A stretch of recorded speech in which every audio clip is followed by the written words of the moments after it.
नमस्कार,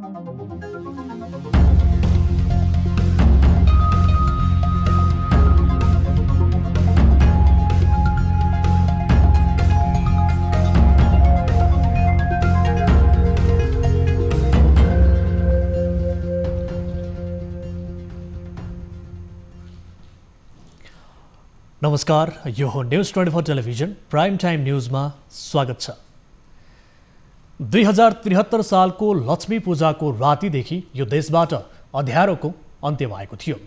15 वर्षसम्म कठोर लोड सेडिङको सामना गर्नु परेको नेपालीले लक्ष्मी पूजाको रातदेखि नै उज्यालोको साथ पाउनु चान्चुने खुसीको कुरा थिएन।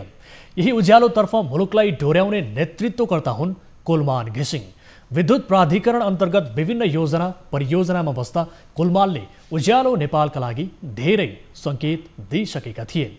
एउटा सही व्यक्ति सही पदमा पुग्दा मुलुकमा परिवर्तन कुन हदसम्म हुँदो रहेछ भन्ने उदाहरण पनि हुन् कुलमान। त्यसैले पनि चर्चा सबैतिर कुलमानकै छ। नेपाली समाजले विवेक गुमाएको छैन। असल काम गर्नेलाई कसरी साथ दिनुपर्छ र कसरी पत्याउनुपर्छ भन्ने उदाहरण कुलमानलाई उभ्याएर दिइरहेका छन् उनीहरूको आवाज छ। कुलमानलाई हेर्ने विवेक राज्यले पनि नगुमाओस्। अब प्राइम टाइम न्यूजका हेडलाइन्स। विद्युत प्राधिकरणको कार्यकारी निर्देशक खुल्ला प्रतिस्पर्धाबाट नियुक्त गर्ने सरकारको तयारी। प्राप्त उपलब्धिलाई संस्थागत गर्न चुनौती रहेको घिसिङको भनाइ। लोड सेडिङ मुक्त बनाउन सफल भयौं, तर लोड सेडिङ अन्त्य गर्नु मात्र हाम्रो अन्तिम अभिष्ट थिएन। प्रधानमन्त्रीको विशेष आर्थिक सल्लाहकारमा युवराज खतिवडा नियुक्त। स्वास्थ्य मापदण्ड पूरा गरेर असोज 1बाट लामो दूरीका सार्वजनिक यातायात सञ्चालन गरिने।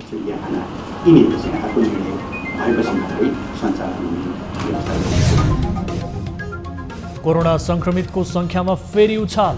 एकै दिन अहिलेसम्मकै सबैभन्दा बढी 1459 जनामा संक्रमण, 11 जनाको मृत्यु।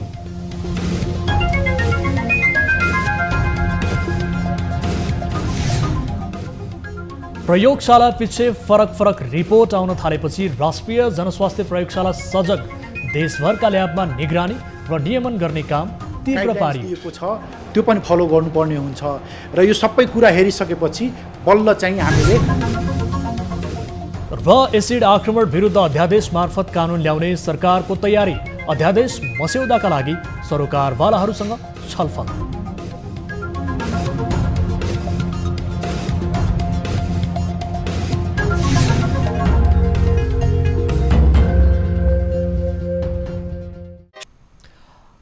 हामी निरन्तर न्यूजमा छौं। सरकारले नेपाल विद्युत प्राधिकरणको कार्यकारी निर्देशक खुला प्रतिस्पर्धाबाट नियुक्त गर्ने भएको छ। तर यो प्रतिस्पर्धामा निवर्तमान कार्यकारी निर्देशक कुलमान घिसिङ सहभागी नहुनुहुने भएको छ। दोस्रो कार्यकालका लागि नियुक्त दिनुपर्ने आवाज उठे पनि सरकारले निर्णय नगर्दा विद्युत प्राधिकरणका निवर्तमान कार्यकारी निर्देशक घिसिङ औपचारिक रूपमा बिदा हुनुभएको छ। नेपाल विद्युत प्राधिकरणको केन्द्रीय कार्यालयमा उहाँको विदाई गरिएको हो। कार्यक्रममा घिसिङले प्राधिकरण सामु आगामी दिनमा विभिन्न चुनौती हुन सक्ने सङ्केत गर्नुभयो। प्राधिकरणले हासिल गरेको उपलब्धिलाई संस्थागत गर्नु पहिलो चुनौती हुने बताउँदै उहाँले उत्पादित विद्युतको सही व्यवस्थापन लगायतको चुनौती आउन सक्ने बताउनुभयो। आफूले जिम्मेवारी सम्हालेको पहिलो आर्थिक वर्षदेखि लगातार प्राधिकरणले नाफा कमाइरहेको उल्लेख गर्दै उहाँले चालु आर्थिक वर्षमा प्राधिकरणको नाफा 11 अर्बभन्दा धेरै हुने अनुमान गरिएको बताउनुभयो। 2 वर्षदेखि सबैभन्दा बढी खुद नाफा कमाउने संस्था बनेर गौरवमय इतिहास बनाउन सफल भएको छ। चालु आर्थिक वर्षको बजेटमा प्राधिकरणको नाफा रु 11 अरबभन्दा बढी रहने प्रक्षेपण गरिएको छ। प्राधिकरण प्रति जनताको विश्वास बढेको उहाँको भनाइ थियो। घिसिङले चुहावट 15.27% झारेको 4 वर्ष अघि 35% विद्युत भारतबाट आयात हुने गरेकोमा अब अर्को वर्षबाट आत्मनिर्भर हुने अवस्था सृजना भएको उल्लेख गर्नुभयो। विद्युत आयात गरेर लोड सेडिङ अन्त्य गर्नु मात्र प्रमुख कारण नभएको बताउँदै उहाँले त्यस विषयमा भारतसँग समेत प्राधिकरणले काम गरेको तर्क गर्नुभयो। आपूर्ति बीचको सन्तुलित वैज्ञानिक व्यवस्थापन र इमानदार प्रयासबाट मुलुकलाई लोड सेडिङ मुक्त बनाउन सफल भयौं।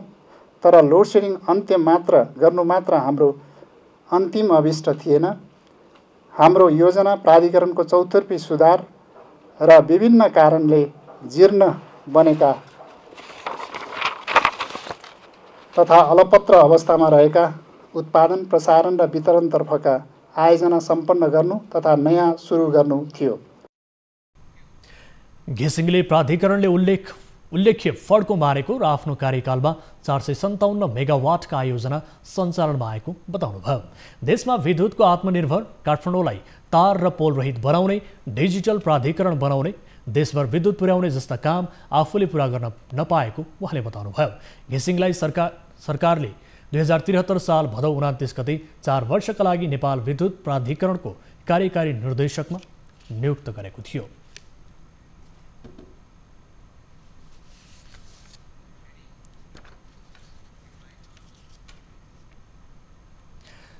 आम नेपालीले किन कुनै व्यक्ति विशेषलाई महत्त्व दिएका छन् त?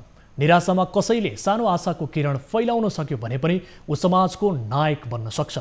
जताततै अनियमितता, भ्रष्टाचारले छोपेको छ। आफ्नो पहिलो कार्यकालमा प्रधानमन्त्री केपी शर्मा ओलीले केही राष्ट्रियताका मुद्दामा अडान राख्दा सबैको ताली पाएका थिए।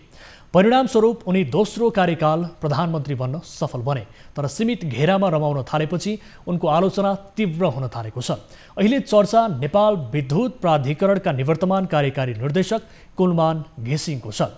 व्यक्तिको होइन, तीव्र निराशामा आशाको किरण छर्न सफल घिसिङ नेपालीको मनमा बस्न सके। तर उनलाई दोहोर्याउन राजनीतिक नेतृत्व उदासीन बन्यो। एक रिपोर्ट। एमाले र माओवादी केन्द्र मिलेर बनेको सत्तारूढ नेपाल कम्युनिस्ट पार्टी नेकपामा कुलमान प्रकरण एक साध्ने विषय बन्यो। कुलमान घिसिङको नियुक्तिकै क्रममा तत्कालीन यी दुई दलबीचको तनाव थियो। हाल पनि त्यही तनाव दोहोरिएको हो कि भन्ने शङ्काहरू प्रशस्तै छन्। नेकपा भित्रको एमाले समूह घिसिङसँग सुरुदेखि नै असन्तुष्ट रहेको थियो। तत्कालीन ऊर्जा मन्त्री राधा गेवालीले रसुवा चिलिमे जलविद्युत आयोजनामा प्रबन्ध निर्देशक रहेका घिसिङलाई केन्द्रीय कार्यालयमा जगेडाका रूपमा तानिन्। त्यसबेला चिलिमेको सेयर उनले सर्वसाधारणका लागि समेत पहिलो पटक जारी गर्ने व्यवस्था मिलाएका थिए, जसका कारण उनी चर्चामा थिए। उनलाई चिलिमेबाट सरुवा गर्दा रसुवामा भने उनको पक्षमा आन्दोलन नै चलेको थियो भने गेवालीको तीव्र आलोचना भएको थियो। अहिले त्यही असन्तुष्ट खेमा कुलमानलाई निरन्तरता दिन नहुने पक्षमा उभियो। त्यसबेला गेवालीपछि ऊर्जा मन्त्री बनेका जनार्दन शर्माले कुलमानलाई खुल्ला प्रतिस्पर्धा मार्फत कार्यकारी निर्देशक नियुक्त गरे। तर उनी माओवादी निकट जस्तो देखिएको पूर्व एमालेहरूले आरोप लगाउँदै आए। सोमबार बसेको मन्त्री परिषद बैठकमा कुलमान नियुक्ति सम्बन्धी प्रस्ताव पेश नै भएन। बरु खुल्ला प्रतिस्पर्धाका आधारमा कार्यकारी निर्देशक नियुक्ति गर्ने तयारीमा सरकार रहेको छ। ती बाहेक पूर्व एमाले र पूर्व माओवादी बीच पुनः मतभेद देखिएको छ। सामाजिक सञ्जालमा छताछुल्ल विवादले यो प्रश्न पार्छ। नेकपाका प्रवक्ता नारायण काजी श्रेष्ठले कुलमानको निरन्तरताका लागि सामाजिक सञ्जालमै लेखे, विद्युत प्राधिकरणका कार्यकारी निर्देशक कुलमान घिसिङको हिजो आइतबारबाट पदावधि सकिएको छ। उनले ऊर्जा मन्त्रीमा जे जति योगदान पुर्याएका छन् त्यो नेपाली जनताले कहिल्यै बिर्सने छैनन्। नेपाल आमाको सुयोग्य सुपुत्र घिसिङको योगदान अझै आवश्यक भएकाले उनको पुनर्नियुक्ति हुनेछ भन्नेमा विश्वस्त छु। त्यसको जवाफमा नेकपा प्रचार विभागको उपसंयोजक सूर्य थापाले कुनै व्यक्ति विशेषका लागि किन लेखियो भन्दै प्रश्न गरे। सामाजिक सञ्जालमा थापाले लेखेका छन्, एक अवधि पूरा गरेर हिजो आइतबार विदा भएका व्यक्तिका पक्षमा पार्टीका प्रवक्ताको यस खुला लभिङले कतै कुम्लो बोकी ठिमीतिर जस्तो पो भयो कि? नेपाल आमाको सपुतको पुनर्नियुक्तिको कानुनी व्यवस्था एउटा र गैर सपुतको अर्को हुने हो कि प्रक्रियामा प्रतिस्पर्धा गरेर नयाँ नियुक्तिमा पर्नुपर्छ? सरकारले गर्ने काममा सल्लाह र सुझाव दिने यो विधि र तरिका संस्थागत निर्णय सार्वजनिक गर्ने कर्तव्य निर्वाह हो कि पदीय जिम्मेवारी विपरीत व्यक्तिगत दबाव र लबिङ? पार्टीको हालको जिम्मेवारी यही हो र? सबै नेताहरूले आफ्नो निकट वा मन परेका व्यक्तिको यसैगरी दबाव र व्यक्तिगत मूल्याङ्कन सार्वजनिक गर्दै हुनेलाई नहुने र नहुनेलाई हुनेतिर धकेल्नु स्वार्थकर हुन्छ र?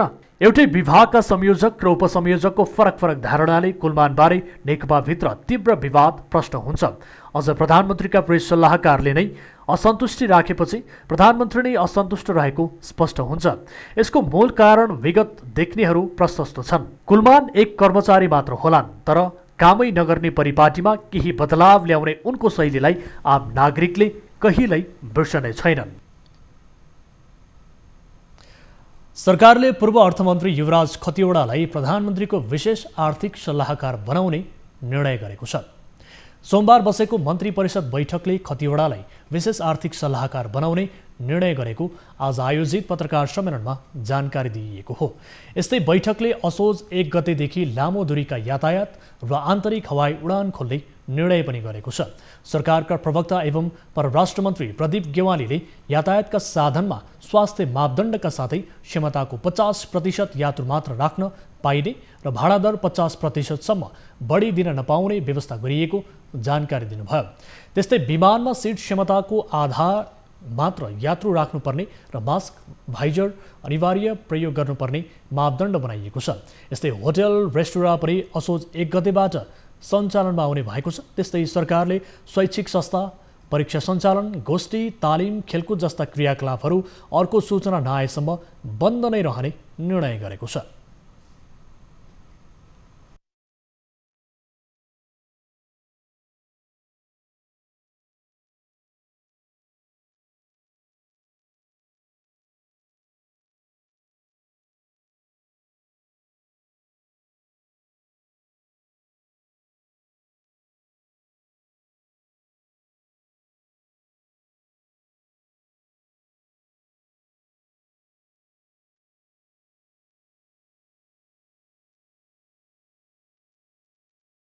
शैक्षिक संस्थाहरू, त्यसभित्र विद्यालय, कलेज, ट्युसन सेन्टर, तालिम केन्द्रहरू, शैक्षिक र अन्य परीक्षा सञ्चालनहरू, सबै प्रकारका सभागोष्ठी, तालिम सेमिनारहरू, सबै प्रकारका प्रदर्शन, भेला र सम्मेलनहरू, cinema hall, party palace, dance bar लगायतका मनोरञ्जन स्थलहरू, सैलुन, ब्युटी पार्लर र स्पाहरू, स्विमिङ पुल, जिमखाना लगायत हेल्थ क्लबहरू, समूहमा खेलिने खेलकुद र खेल मैदानमा हुने प्रस्तुतिहरू, अन्तर्राष्ट्रिय खेलकुदका प्रशिक्षण र प्रारम्भिक चरणका खेलहरू, सबै प्रकारका धार्मिक तथा सामाजिक स्थल, पुस्तकालय, सङ्ग्रहालय, चिडियाखाना यिनीहरू चाहिँ अर्को निर्णय भएपछि मात्रै सञ्चालन हुने व्यवस्था गरियो।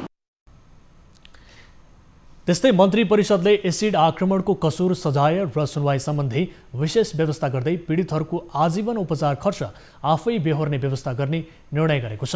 पीडितको निःशुल्क उपचार र स्वास्थ्य क्षतिसँग सम्बन्धित प्रयोग गर्नुपर्ने आजीवन औषधि खर्च सरकारले बेहोर्ने निर्णय गरेको प्रवक्ता गेवालीले जानकारी दिनुभयो। पछिल्लो 24 घण्टामा देशभर थप 1459 जनामा कोरोना भाइरस पुष्टि भएको छ।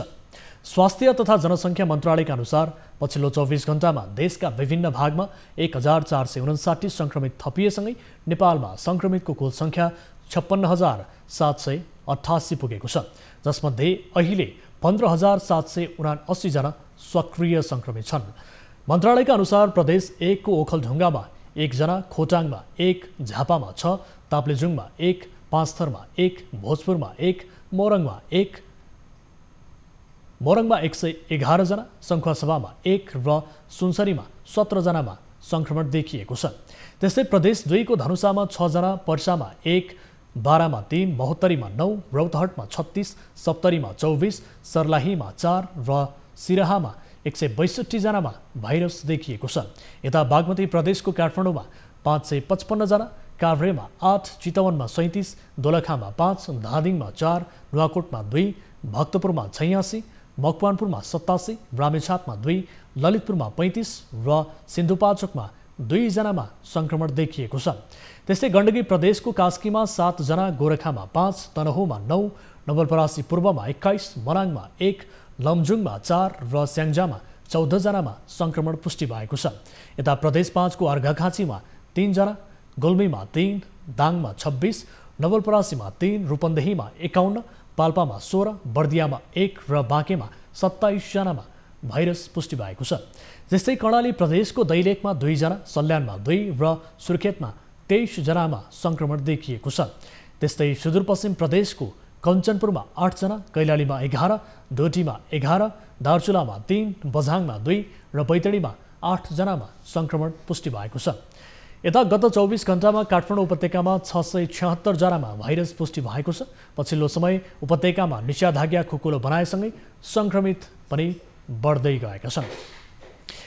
यता पछिल्लो 24 घण्टामा देशभर 11 जना कोरोना सङ्क्रमितको मृत्यु भएको छ। स्वास्थ्य तथा जनसङ्ख्या मन्त्रालयका अनुसार मृत्यु हुनेमा 7 जना पुरुष र 4 जना महिला रहेका छन्, जसमा काठमाडौँका 34 वर्षीय पुरुष, 96 वर्षीय पुरुष, 66 वर्षीय पुरुष र 86 वर्षीय महिला गरी 4 जनाको मृत्यु भएको छ। त्यसै गरी मकवानपुरका 61 वर्षीय पुरुष, सर्लाहीका 64 वर्षीय पुरुष, कपिलवस्तुका 58 वर्षीय पुरुष र बाराका 55 वर्षीय पुरुषको पनि कोरोनाका कारण मृत्यु भएको छ। बाराकै 55 वर्षीय महिला, सिराहाकी 35 वर्षीय महिला र रूपन्देहीकी 64 वर्षीय महिलाको पनि मृत्यु भएको छ। यो सँगै देशभर कुल मृतकको सङ्ख्या 371 पुगेको छ। यो मृत्युदर सङ्क्रमित हुनेहरूबाट 0.65% हो। सरकारी र निजी गरी देशभरका 51वटा ल्याबबाट कोरोना परीक्षण भइरहेको छ। पछिल्लो समय ल्याब पछि PCR परीक्षणको फरक रिपोर्ट आउने गरेको गुनासो बढ्दै गएको छ।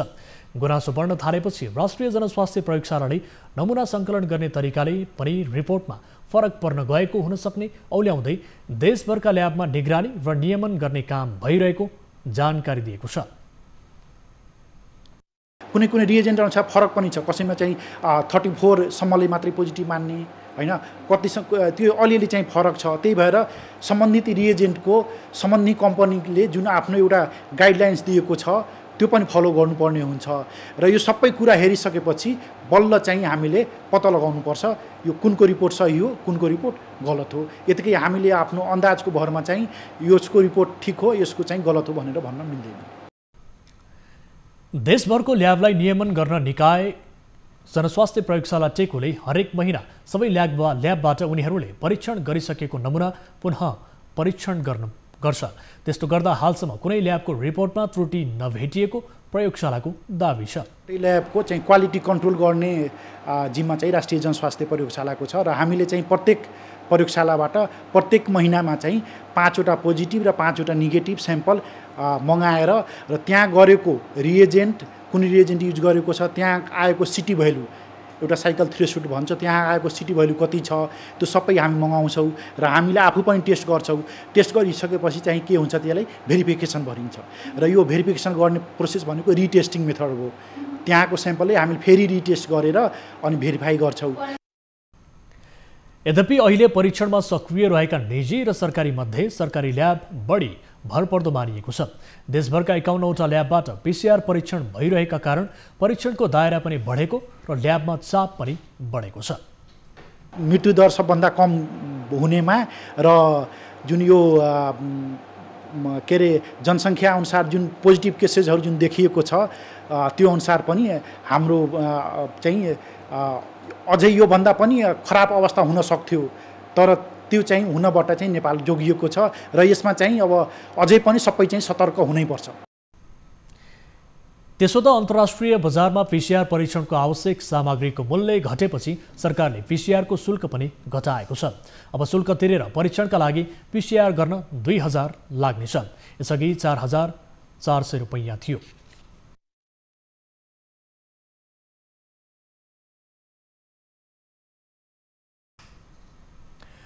न्युजहरू अझै बाँकी छन्, अहिलेलाई ब्रेक।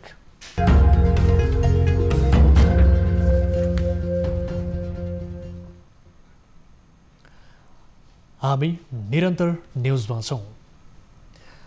18 घण्टा लामो लोड सेडिङ अन्त्य गरेर उज्यालो नेपाल निर्माण गर्न सफल भएका नेपाल विद्युत प्राधिकरणका कार्यकारी निर्देशक कुलमान घिसिङ प्राधिकरणबाट विदा भएका छन्।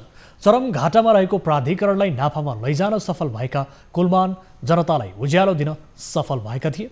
एक रिपोर्ट। 2 दशक अघि प्राधिकरणमा 7औं तहमा इन्जिनियरको सामान्य जागिर जीवन सुरु गरेका कुलमान प्राधिकरणको नेतृत्वमा पुगे लगत्तै देशलाई लोड सेडिङबाट मुक्त गर्न सफल भए। 2073 भदौ 29 गतेबाट प्राधिकरणको नेतृत्व गरेका कुलमानले पहिलो वर्षमै लक्ष्मी पूजाको दिन झलमल्ल पारेर लोड सेडिङको अन्त्य गरे। लक्ष्मी पूजाकै दिनबाट प्राधिकरणले लोड सेडिङ अन्त्य भएको घोषणा गर्यो।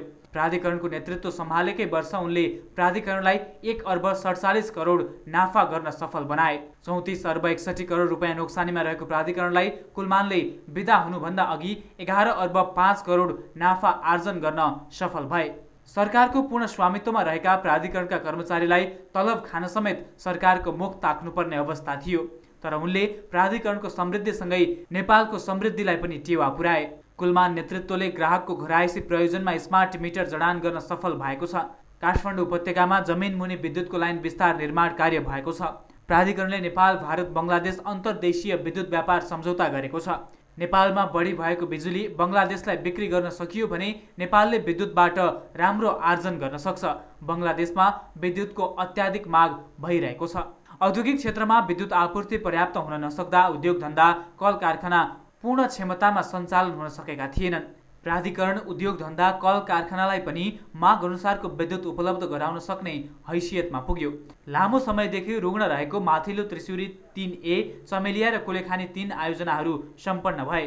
त्यसैगरी नेपालको जलविद्युत क्षेत्रमा महत्त्वपूर्ण आयोजना मानिएको दुधकोशी 635 मेगावाट, माथिल्लो अरुण 1060 मेगावाट र तामाकोशी 579 मेगावाट जस्ता जलविद्युत आयोजनाहरूको लागि वित्तीय स्रोत जुटाउने काम भएका छन्। त्यसैगरी कुलमानको कार्यकालमा देशभित्र पर्याप्त विद्युत उत्पादन भएपछि नेपालले बङ्गलादेशसँग पनि विद्युत व्यापार सम्झौता गरेको छ। प्राधिकरणले अन्तर्देशीय प्रसारण लाइनको क्षमता अभिवृद्धि गरेको छ। नेपाल भारत दोस्रो अन्तर्देशीय प्रसारण लाइन न्यू बोटोल गोरखपुरको लागि लगानी ढाँचा तयार भएको छ। विद्युत चुहावटका कारण वर्षौंदेखि घाटामा रहेको प्राधिकरणले विद्युत चुहावटलाई घटाउन महत्त्वपूर्ण कार्य गरेको छ। देशभरका करिब 86% जनताले ग्रिडको विद्युतमा पहुँच पाएका छन् भने अफग्रिड सहित करिब 90% जनताले विद्युत ऊर्जामा पहुँच प्राप्त गरेको कुलमानले आफ्नो विदायी वक्तव्यमा उल्लेख गरेका छन्। 4 वर्षे कार्यकाल पूरा गरेका कुलमानले नेपाली जनताको माया र सद्भावप्रति नमन गर्दै देशको समृद्धिको यात्रामा आफ्नो जीवन समर्पित रहने प्रतिबद्धता गरेका छन्। कुलमानको कार्यकालमा नेपाल पूर्ण रूपमा लोड सेडिङबाट मुक्त, लगातार घाटामा गएको प्राधिकरणलाई नाफामा लैजान सफल। कुलमानको कार्यकाल भर नै प्राधिकरण नाफामा सञ्चालन। चालु आर्थिक वर्षमा प्राधिकरण 11 अर्ब 5 करोड नाफामा। देशभर करिब 86% जनतालाई विद्युत ग्रिड, अन्तर्देशीय विद्युत व्यापार सम्झौता, विद्युत चुहावट चोरी नियन्त्रण गर्न प्राधिकरणको सफलता। कानुन, न्याय तथा संसदीय मामिला मन्त्रालयले एसिड जन्य जघन्य अपराध विरुद्धको अध्यादेशको मस्यौदा बनाउन छलफल थालेको छ। प्रधानमन्त्री केपी शर्मा ओलीले एसिड आक्रमणलाई कारबाही गर्न नयाँ कानुन ल्याउन निर्देशन दिएसँगै कानुनको मस्यौदाका लागि मन्त्रालयले छलफल थालेको हो। यसअघि प्रधानमन्त्री ओलीले दोषीलाई कारबाही गर्न 15 दिनभित्र कानुनी मस्यौदा तयार गर्न निर्देशन दिनुभएको थियो। आज मन्त्रालयमा भएको छलफलमा कानुन मन्त्री डाक्टर शिवमाया तुम्बा-हाम्फेले अध्यादेशबाट छिटोभन्दा छिटो एसिड आक्रमण सम्बन्धी जघन्य अपराध विरुद्धको कानुन ल्याइने बताउनुभयो। अर्थात् एसिड आक्रमणसँग जोडिएको दण्ड सजाय नियमनसँग जोडिएका कुराहरूलाई हामीले ऐनमै सम्बोधन गर्ने गरी के कुराहरू राख्नुपर्छ।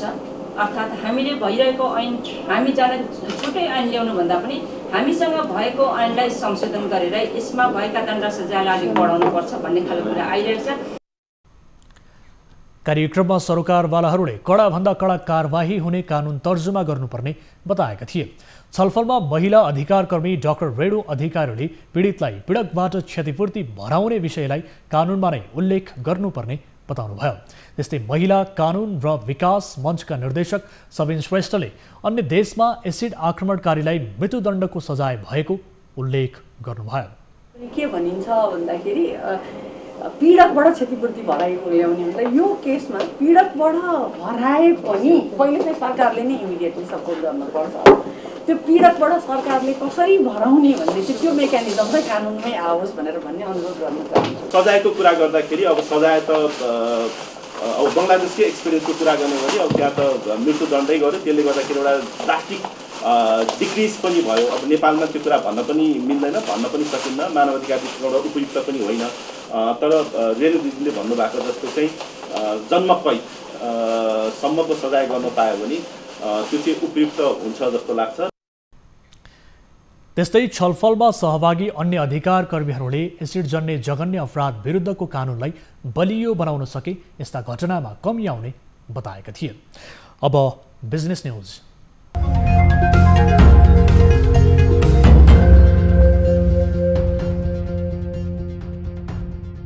सरकारले आन्तरिक उडान खुलाउने निर्णय गरेसँगै स्वास्थ्य सुरक्षाको प्रोटोकलको व्यवस्थापनको विषयमा भने एयरलाइन्स कम्पनी र पर्यटन क्षेत्रका व्यवसायीहरूलाई सूचना जारी गरेको छैन। सरकारले गत चैत 9 गते बन्द गरिएको आन्तरिक हवाई 6 महिनापछि खुलाउने निर्णय गरेसँगै विमान कम्पनीहरूले बुकिङ खुलाउने तयारी गरेका हुन्। प्रोटोकलको कुरा छ, हामी सबै WHO सिभिल एभिएसन सबैको प्रोटोकल हामीले तपाईको धेरै अगाडि 2 महिना अगाडि नै प्रिपेयर भएर अप्रुभ गरेर चाहिँ हाम्रो ड्रिलहरू गरिसकेका थियौँ। त्यसमा चाहिँ अब तपाईको यो प्रोटोकल चाहिँ हामी हुबहु 100% नै हामी लागू गर्छौँ। यसमा चाहिँ कुनै शङ्कै छैन र मेन कुरा सबभन्दा पहिला स्वास्थ्य नै ठुलो कुरा हो। त्यसले गर्दाखेरि तपाईको हामीलाई स्टाफहरू ट्रेन गर्नुपर्ने ट्रेनिङदेखि लिएर सबै हामीले सकिसकेका छौँ। हामी चाहिँ रेडी छौँ। तर सरकारले अहिलेसम्म गन्तव्यहरूको सूची र कार्यतालिकाका साथै सुरक्षा प्रोटोकल र अन्य मापदण्डको विषयमा भने स्पष्ट सूचना जारी गरेको छैन। सरकारले पहिलो चरणमा 1/3 मात्र उडान सञ्चालन गर्ने तयारी गरे पनि विमान कम्पनीहरूले देशका सबै गन्तव्यहरूमा उडान सञ्चालन गर्ने तयारी गरेका हुन्। आन्तरिक उडानसँग आवश्यक स्वास्थ्य सुरक्षाको प्रोटोकल र त्यसको मापदण्ड तयारीको काम अघि बढाइने नेपाल नागरिक उड्डयन प्राधिकरणले जनाएको छ। नेपालको आकाशमा सामान्य अवस्थामा दैनिक विभिन्न एयरलाइन्सहरूले करिब 300 उडान भर्ने गरेका छन्। देशभरका करिब 30 भन्दा बढी गन्तव्यहरूमा हुने आन्तरिक उडानमा दैनिक करिब 15,000 यात्रुहरूले उडान भर्ने गरेका छन्। सरकारले उडान गन्तव्य र हवाई भाडा दर निर्धारण गरेको छैन। तर कोरोना भाइरस तीव्र रूपमा फैलिएपछि काठमाडौँ उपत्यका सहित देशका विभिन्न शहरहरूमा संक्रमण फैलिएको अवस्थामा एयरलाइन्स कम्पनीका कर्मचारी, विमान चालक, यात्रुहरूले पर्याप्त सावधानी अपनाउनु पर्ने जनस्वास्थ्य कर्मीहरूले सरकारको ध्यान आकर्षण गराएका छन्। लामो दूरीको यातायातका साधन देशव्यापी खोल्ने निर्णय गरेपछि विमान कम्पनीहरूले पनि देशका सबै गन्तव्यहरूमा जहाज उडाउने तयारी गरेका छन्।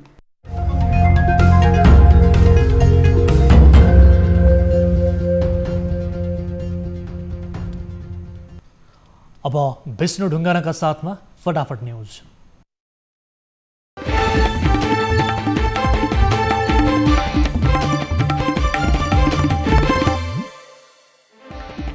संक्रमितको संख्यामा फेरि उछाल। एकै दिन अहिलेसम्मकै सबैभन्दा बढी 1459 जनामा संक्रमण फेला। काठमाडौँ उपत्यकामा एकै दिन थपिए 676 संक्रमित। काठमाडौँमा मात्र 555 जनामा संक्रमण देखियो। मंगलबार थप 1062 संक्रमितद्वारा स्वास्थ्य लाभ निको हुने 40,638 पुगे। मंगलबार 11 संक्रमितको मृत्यु। नेपालमा कोरोनाबाट मृत्यु हुनेको संख्या 371 पुग्यो। नेपाल विद्युत प्राधिकरणका कर्मचारीले गरे निवर्तमान कार्यकारी निर्देशक कुलमान घिसिङको विदाई। नेतृत्वमा आउनु जानु सामान्य कुरा भएको घिसिङको भनाई। प्रदेश 1 सरकारद्वारा मुख्यमन्त्री अत्यावश्यक सेवा सञ्चालन प्रदेश कार्यविधि 2077 स्वीकृत। मन्त्री परिषद बैठकद्वारा विपद व्यवस्थापन ऐन कार्यान्वयनका लागि कार्यविधि पारित। नेपाल प्रहरीको केन्द्रीय अनुसन्धान ब्युरो CIB का अधिकारीहरूलाई पनि कोरोना संक्रमण पुष्टि। 1 जना प्रहरी नायब परीक्षक DSP सहित 26 जना अधिकारीहरूमा कोरोना संक्रमण पुष्टि। कुनै समय हजारौं मानिसले भरिपूर्ण रौतहटका क्वारेन्टिनहरू खाली भए। जिल्ला प्रशासन कार्यालय रौतहटको सोमबारको तथ्याङ्क अनुसार रौतहटमा क्वारेन्टिनमा बस्नेको संख्या 0। नेपाल कम्युनिस्ट पार्टी नेकपाको पार्टीका नेताका नाममा खोलिएका प्रतिष्ठान वा संस्थालाई कुनै पनि गतिविधि नगर्न निर्देशन। पार्टीले अन्तर्पार्टी निर्देशन 5 जारी गर्दै सबै संस्थालाई प्रदेश, जिल्ला र स्थानीय तहमा कुनै पनि शाखा गठन र गतिविधि गर्न रोक लगाउन दियो निर्देशन। अस्वाभाविक मूल्य वृद्धि भएपछि भारतको केन्द्रीय सरकारद्वारा प्याज निर्यातमा रोक। भारतले रोक लगाएसँगै नेपालको बजारमा प्याजको भाउमा अस्वाभाविक वृद्धि। व्यवसाय सञ्चालन गर्न पाउनुपर्ने माग गर्दै ब्युटी पार्लर व्यवसायी र नेपाल नाई सङ्घका पदाधिकारीहरू उत्रिए सडकमा। निरन्तर बन्द गरिँदा आफूहरूको रोजीरोटी गुमेको गुनासो।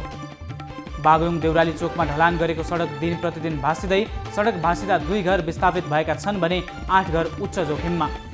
धितोपत्र बजारमा सेयर कारोबार मापक नेप्से परिसूचक आज पनि झिनो अङ्कले ओह्रालो लाग्यो। नेपाल स्टक एक्सचेन्जका अनुसार नेप्से परिसूचक 4.47 बिन्दुले ओह्रालो लागेर 1536.03 बिन्दुमा पुग्यो।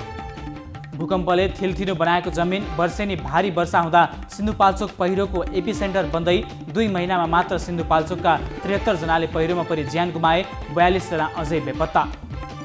जिल्ला प्रशासन कार्यालय दाङले जारी गरेको सूचनाको उल्लङ्घन गर्दै नेपाल कम्युनिस्ट पार्टी नेकपाद्वारा देउखुरीमा विशाल कार्यक्रमको आयोजना। प्रतिनिधि सभा सदस्यसहित झण्डै आधा दर्जन प्रदेश सभा सदस्यहरू तामझामका साथ चुनावी सभाको झल्को दिने गरी पार्टी प्रवेश कार्यक्रममा पुगे। व्यवस्थित सहरीकरण तथा ट्राफिक व्यवस्थापन गर्न काठमाडौँ उपत्यकाको थप 5 स्थानमा फ्लाइओभर निर्माण गरिने। थानकोट नागढुङ्गा सिस्ने खोलामा निर्माणाधीन सुरुङ मार्ग नजिक कोटेश्वर, बानेश्वर, त्रिपुरेश्वर र गौशालामा गरी थप 5 स्थानमा फ्लाइओभर निर्माण हुने। कलाकार दीपक राजगिरीद्वारा नेपाल विद्युत प्राधिकरणमा कुलमान घिसिङको पुनः नियुक्तिका लागि जनदबाव स्वरूप हरेक रात 8 बजे 5 मिनट बत्ती निभाउन अपिल, कुलमानको योगदानमाथि राजनीति नगर्न आग्रह। बलिउड अभिनेता अमिताभ बच्चनद्वारा एसिड पीडितको पक्षमा कानुन बनाउने निर्णय गरेको भन्दै नेपाल सरकारलाई धन्यवाद। एसिड पीडितको न्यायको लागि सङ्घर्ष गरेको र दोषीलाई कारबाहीको लागि पहल गरेको भन्दै नेपालका उज्जवल विक्रम थापालाई दिए बधाई। कोरोना भाइरस संक्रमणको उपचारमा प्रभावकारी मानिएको रेमडेसिभिर औषधि भारतद्वारा नेपाललाई प्रदान। परराष्ट्र मन्त्री प्रदीप गेवालीलाई नेपालका लागि भारतका राजदूत विनय मोहन क्वात्राद्वारा 2000 थान रेमडेसिभिर हस्तान्तरण। पाकिस्तानका प्रधानमन्त्री इमरान खानद्वारा बलात्कारीलाई सार्वजनिक चोकमा झुन्ड्याएर मार्नुपर्ने धारणा व्यक्त। बलात्कार जस्तो अपराध गर्ने मानिसलाई के कारबाही हुन्छ भन्ने कुरा सबैलाई सार्वजनिक रूपमा नै देखाउनु पर्ने भनाई। चीनले बनाइरहेको कोरोना भाइरस विरुद्धको भ्याक्सिन आगामी नोभेम्बरको सुरुमै बजारमा उपलब्ध हुन सक्ने। चीनमा हाल अन्तिम चरणको परीक्षणमा रहेका खोपहरू आम मानिसको प्रयोगका लागि चाँडै उपलब्ध हुने चिनिया अधिकारीहरूको भनाई। कोरोना भाइरस महामारीको संक्रमण फ्रान्समा फेरि बढ्न थालेसँगै फ्रान्स सरकारद्वारा देशका प्रमुख 2 शहरमा सार्वजनिक क्रियाकलापमा कडाई गर्ने घोषणा। राष्ट्रव्यापी लकडाउन गर्नुपर्ने अवस्था सिर्जना हुन नदिन सतर्कता बढाइयो। अमेरिकामा कोरोना भाइरस निष्क्रिय पार्ने औषधि बनेको दावी। University of Petersburg school of मेडिसिनका वैज्ञानिकहरूले कोरोना भाइरसलाई निष्क्रिय पार्ने औषधिको विकास गरेको जिकिर। र बार्सिलोनाका कप्तान लियोनल मेसी फुटबलमा सर्वाधिक कमाउने खेलाडी बने। फोर्ब्सका अनुसार मेसी सन् 2020 मा सर्वाधिक कमाई गर्ने फुटबलर घोषित।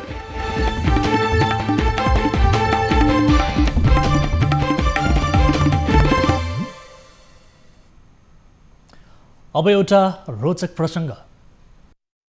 दुबईका राजकुमार शेख हमदन बिन मोहम्मद बिन राशिद अल मकदुमको सम्पत्तिको विषयमा सायदै कोही जानकार नहोलान्। 37 वर्षीय राशिद उनको अचम्मको बानीका कारण चर्चित छन्। कवि हृदयका राशिद फाजाको उपनामले पनि चिनिन्छन्। शेख मोहम्मद बिन रशिद अल मकदुमका 12 सन्तान मध्ये दोस्रो छोरा फजाको सम्पत्ति मात्र $400 मिलियन रहेको छ। उनीसँग महँगो गाडीको सिरिज नै छ। भर्खरै मात्र फाजाको महँगो गाडी मर्सिडिज एसयुभीमा एउटा चराले गुण बनाएको थियो। यो देखेपछि फाजाले आफ्नो त्यो गाडी नै प्रयोग गर्न बन्द गरेका थिए। पछि चराले यही गाडीमा अन्डा पार्यो। अहिले बच्चालाई जन्म दिएको छ। चरालाई गुडसम्म पुग्न गाह्रो नपरोस् भनेर फाजाले आफ्नो मर्सिडिज गाडीलाई अलग्गै राखेर सुरक्षाका लागि रातो टेपले घेराबन्दी गरेका थिए। यही 12 अगस्तमा फाजाले आफ्नो इन्स्टाग्राममा चराको 1 मिनेट 20 सेकेन्डको भिडियो सार्वजनिक गरेका थिए, जसमा चराले गुण बनाउँदै गरेको, अन्डा दिएको तथा बच्चा जन्माएको क्षण समावेश गरिएको थियो। यो भिडियो अहिले निकै भाइरल भएको छ। 23 घण्टाभित्रै भिडियोलाई 16 लाख मानिसले हेरेका थिए। अब प्राइम टाइम न्यूज सक्नु अघि हेडलाइन्स पुनः एकपटक। विद्युत प्राधिकरणको कार्यकारी निर्देशक खुला प्रतिस्पर्धाबाट नियुक्त गर्ने सरकारको तयारी। प्राप्त उपलब्धिलाई संस्थागत गर्न चुनौती रहेको घिसिङको भनाई। लोड सेडिङ मुक्त बनाउन सफल भयौं, तर लोड सेडिङ अन्त्य गर्नु मात्र हाम्रो अन्तिम अभिष्ट थिएन। प्रधानमन्त्रीको विशेष आर्थिक सल्लाहकारमा युवराज खतिवडा नियुक्त। स्वास्थ्य मापदण्ड पूरा गरेर असोज 1 बाट लामो दूरीका सार्वजनिक यातायात सञ्चालन गरिने।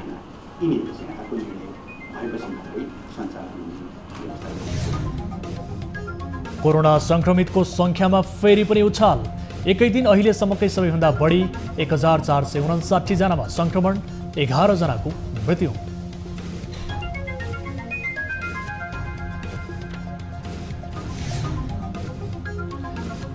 प्रयोगशाला पछि फरक रिपोर्ट आउन थालेपछि राष्ट्रिय जनस्वास्थ्य प्रयोगशाला सजग। देशभरका ल्याबमा निगरानी र नियमन गर्ने काम तीव्र पारियो छ, त्यो पनि फलो गर्नुपर्ने हुन्छ। र यो सबै कुरा हेरिसकेपछि बल्ल चाहिँ हामीले एसिड आक्रमण विरुद्ध अध्यादेश मार्फत कानुन ल्याउने सरकारको तयारी। अध्यादेश मस्यौदाका लागि सरकारवालाहरूसँग छलफल।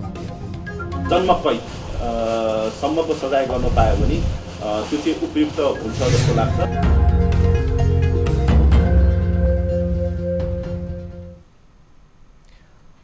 प्राइम टाइम न्यूज अहिलेलाई यति नै। जाँदै ताली र गालीका लागि हामीले सोधेको प्रश्नको परिणाम केही बेरमा प्रसारण हुने कार्यक्रम सीधा कुरा जनतासँगमा हेर्न सक्नुहुनेछ। थप न्यूजका लागि हाम्रो वेबसाइट www.news24nepal.com हेर्नुहोला। साथै हामीलाई फेसबुक, ट्विटर र युट्युबमा पनि फलो गर्न सक्नुहुनेछ। यस्तै मोबाइल, भाइबर र इमेलबाट न्युज 24 को हेल्प डेस्कमा कुनै समस्या र गुनासो छ भने टिपाउन सक्नुहुनेछ। हामी निरन्तर न्युजमा छौँ। नमस्ते।